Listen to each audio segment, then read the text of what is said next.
Let's clear up a major misconception. The Supreme Court has not issued an emergency order ending all firearm permits nationwide. As of December 21, 2025, state and local laws requiring permits to carry firearms remain fully in effect. The Supreme Court is reviewing select Second Amendment cases, but no sweeping ruling has dismantled the current permitting system. The confusion likely comes from the court's willingness to hear major gun rights challenges, not from any final decision. It's important to distinguish between the court agreeing to review a case and actually issuing a ruling.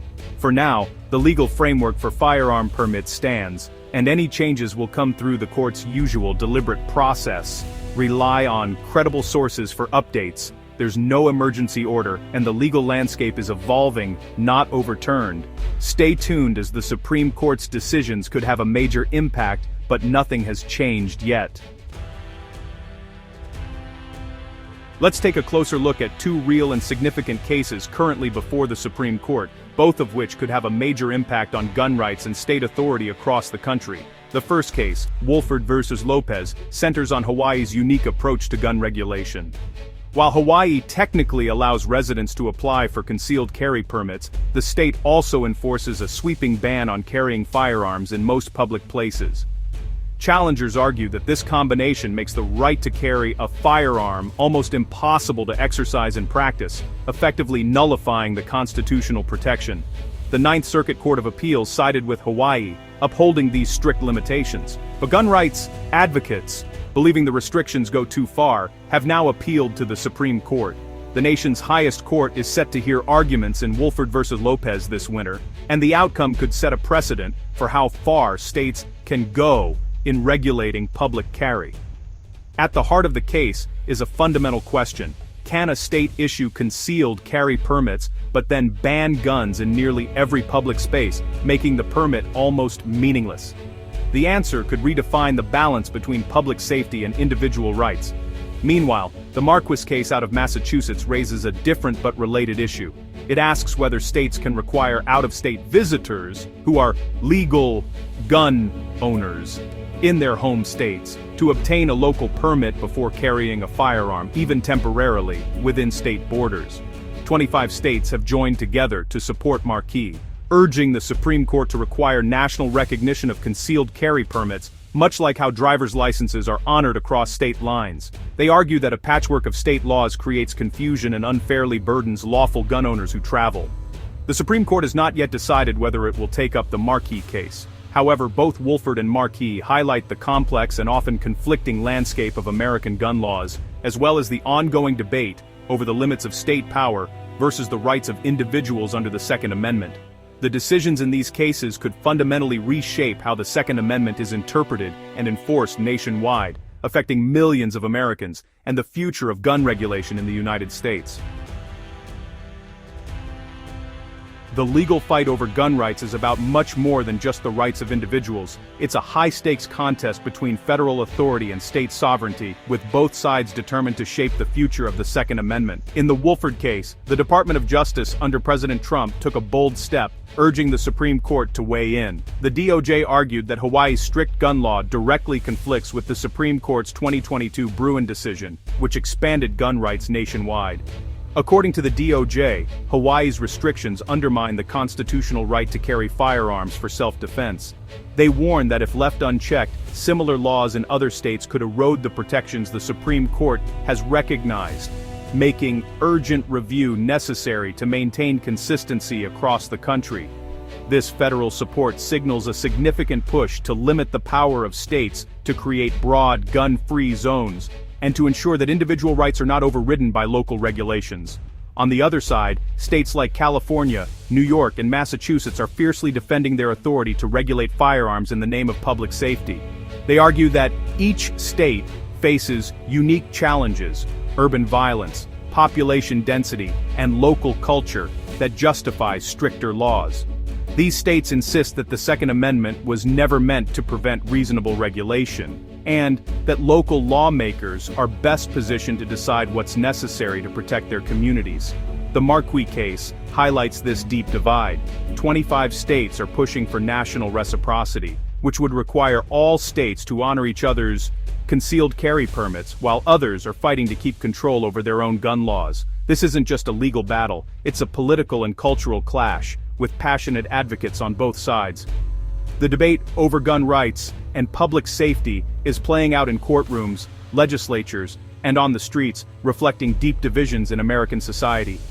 Ultimately, the Supreme Court's decisions in these cases will not only determine the fate of specific laws, but will shape the balance between individual rights and public safety for generations to come.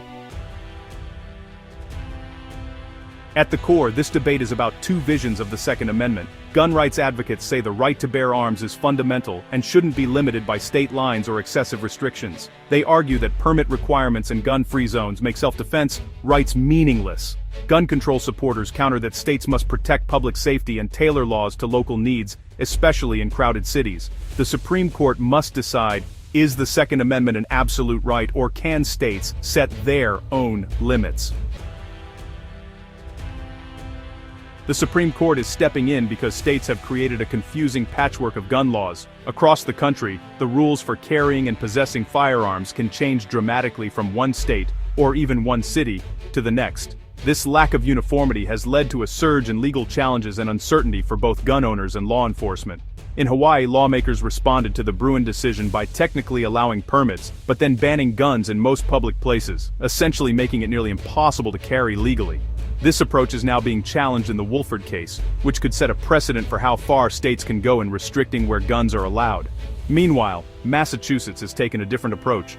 The state refuses to recognize gun permits issued by other states, so even legal gun owners from elsewhere can face prosecution if they carry a firearm without a Massachusetts permit. This issue is at the heart of the Markey case, which questions whether states can criminalize otherwise lawful behavior simply because a permit was issued elsewhere. 25 states have joined together to challenge Massachusetts, arguing that permit reciprocity is essential for protecting the rights of law-abiding citizens who travel between states. They claim that without reciprocity, Americans are at risk of accidentally breaking the law just by crossing state lines. Pennsylvania adds another layer of complexity. While most counties allow open carry without a permit, Philadelphia requires one, creating a confusing situation where the law changes depending on your location within the same state. This has led to conflicting court rulings and confusion for residents and visitors alike. Now, the Pennsylvania Supreme Court is reviewing whether Philadelphia's city-specific rule is constitutional, a decision that could have ripple effects for other cities with their own unique gun regulations. These examples highlight the lack of clear nationwide standards for gun laws, resulting in widespread confusion and a growing number of legal battles. For gun owners, it can be nearly impossible to know what's legal and what isn't, as they travel or move between states. The Supreme Court is now being asked to provide a roadmap for how states can regulate firearms without violating the Second Amendment. Their decision could finally bring clarity to a system that many see as broken and inconsistent. The outcome of these cases will affect not just Hawaii, Massachusetts, and Pennsylvania, but the entire country. Every state and every American has a stake in what the court decides. The stakes couldn't be higher for gun owners, lawmakers, and anyone concerned about the balance between public safety and constitutional rights.